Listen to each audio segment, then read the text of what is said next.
satu-satunya agama yang tidak bisa menyelarasikan itu agama Islam. Contohnya, Nusantara itu sudah mempunyai budaya yang sangat luar biasa, yang namanya budaya adiluhung.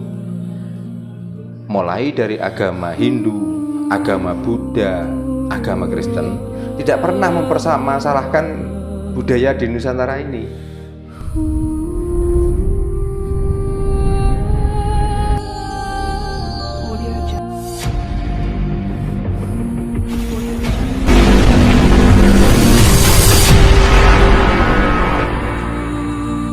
Dalu Pak Jano. Yes, Dalu Rahayu. Ini ada kaitannya dengan kasus yang ada di Bantul, Pak. Yeah. Beberapa hari terakhir kemarin kan ada peristiwa pembubaran jemaat gereja di Bantul, dan itu dengan dalih katanya tidak punya izin di situ katanya, Pak. Nah, apakah memang ada semacam izin lah untuk melakukan ibadah? Seperti kita ketahui kalau umat Muslim kan banyak, saja berdoa juga banyak. Apakah memang harus ada atau tidak ada? Itu saya yakin olah dari mereka-mereka yang beragama selain Kristen. Dan saya ingin tahu tentang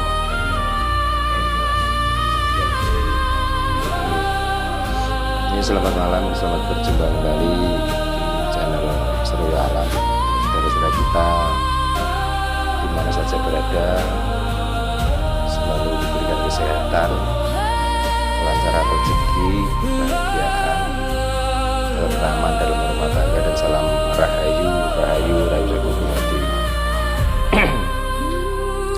Ya, memang di Indonesia itu menurut saya ya, makanya mengapa tentang peribadatan, tentang ketuhanan itu harus ada pimpinannya, harus masuk di dalam pemerintahan dan lain sebagainya. Karena itu orang beribadah itu bukan hubungan manusia dengan manusia. Ibadah itu hubungan manusia dengan Tuhan. Kalau dibentuk pimpinan yang tidak bisa menyelesaikan tentang peribadatan masing-masing, terus untuk apa gunanya? Itu satu. Yang kedua, tentang apakah tempat ibadah itu harus izin sesuai dengan peraturan pemerintah, di mana ada orang yang mendirikan bangunan yang namanya IMB, izin mendirikan bangunan. Itu memang iya, tapi kan pemerintah sendiri juga ada kriteria yang harus diizinkan tuh. betul Bangunan seberapa, yang tidak harus izin tuh yang seberapa. Dan itu pun juga aturan manusia lagi, tergantung pemerintahnya. Kalau pemerintahnya itu tidak menghendaki bahwa bangunan itu izin, ya nggak apa-apa mestinya, apalagi tempat ibadah. Makanya di Nusantara ini terus kacau balau tentang hal-hal yang seperti itu, karena merasa bahwa di Indonesia itu seolah-olah didominasi salah satu agama, yaitu agama Islam. Dari dulu di Nusantara ini didatangi beberapa agama. Melihat dari peninggalannya, itu agama yang damai-damai saja. Tapi begitu datangnya agama Islam, itulah baru kacau, barulah rusak, semrawut. Ya, karena agama-agama yang terdahulu itu bisa toleransi, iya, bisa menyelaraskan, bisa menyesuaikan dengan apa yang ada di Nusantara. Tapi setelah saya lihat dan saya pahami, satu-satunya agama yang tidak bisa menyelarasikan itu agama Islam. Contohnya, Nusantara itu sudah mempunyai budaya yang sangat luar biasa, yang namanya budaya adiluhung. Mulai dari agama Hindu, agama Buddha, agama Kristen tidak pernah mempermasalahkan budaya di Nusantara ini.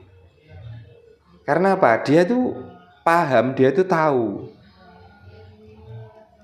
bahwa caraku menyembah dengan Tuhan itu seperti ini. Kalau orang Jawa cara menyembahnya Tuhan seperti itu, ya sudah.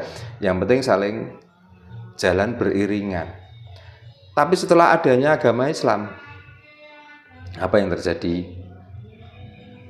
Budaya kita dianggap budaya musyrik, cara kita menyembah Tuhan dianggap cara menyembah yang keliru, karena tidak sesuai dengan kehendak mereka atau tidak sesuai dengan ajaran mereka. Nah, inilah keironisan yang seperti ini. Ini kalau dibiarkan terus-menerus, nantinya di sini tuh ada mayoritas, ada minoritas tentang agama. Nah, apakah perihal seperti ini mau dibiarkan? Makanya sekarang nggak usah takut untuk menyampaikan kebenaran, nggak usah takut.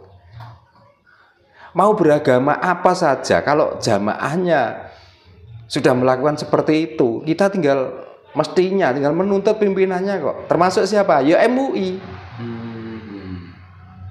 Terus apa gunanya dibentuk MUI kalau nggak bisa membimbing dan membina organisasi yang dipimpin itu untuk apa? Berarti asal itu pemerintah, Pak ya? Otomatis, karena apa? Setiap ada tindakan seperti ini dianggaplah oknum. Dianggaplah itu loh kesalahpahaman. Ini bukan salah paham kok. Ini memang sengaja kok.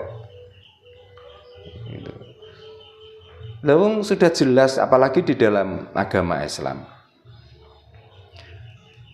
sudah diterangkan ya. Lakum dinukum waliyadin. Bagi aku agamaku, bagi kamu agamamu. Tapi kenapa begitu melihat salah satu agama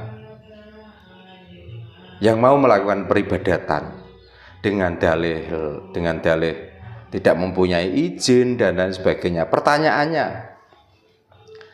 apakah semua masjid, apakah semua musola itu juga diizinkan? Kira-kira? Saya kira kok enggak toh? Tidak. Berapa ribu musola yang berdiri di RT, setiap satu RT, setiap satu RW, bahkan kadang-kadang satu RT ada 3, ada 2. Apakah semuanya mengantongi izin? Terus dengan di situ adanya budaya yang memakai toa dan lain sebagainya, apakah nggak mengganggu tetangga? Pasti, Pak. Pasti. Terus kalau pasti, apakah tetangga ini juga usil? Kan enggak.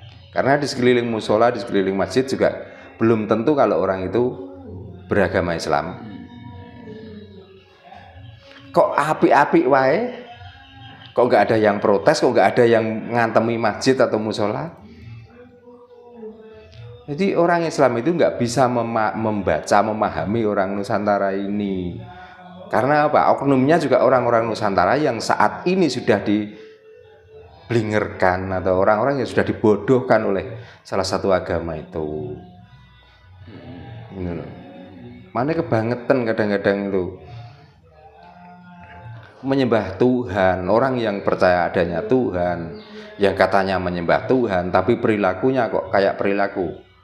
Maaf, saya juga sebenarnya nggak merendahkan setan. Kok kayak kewan?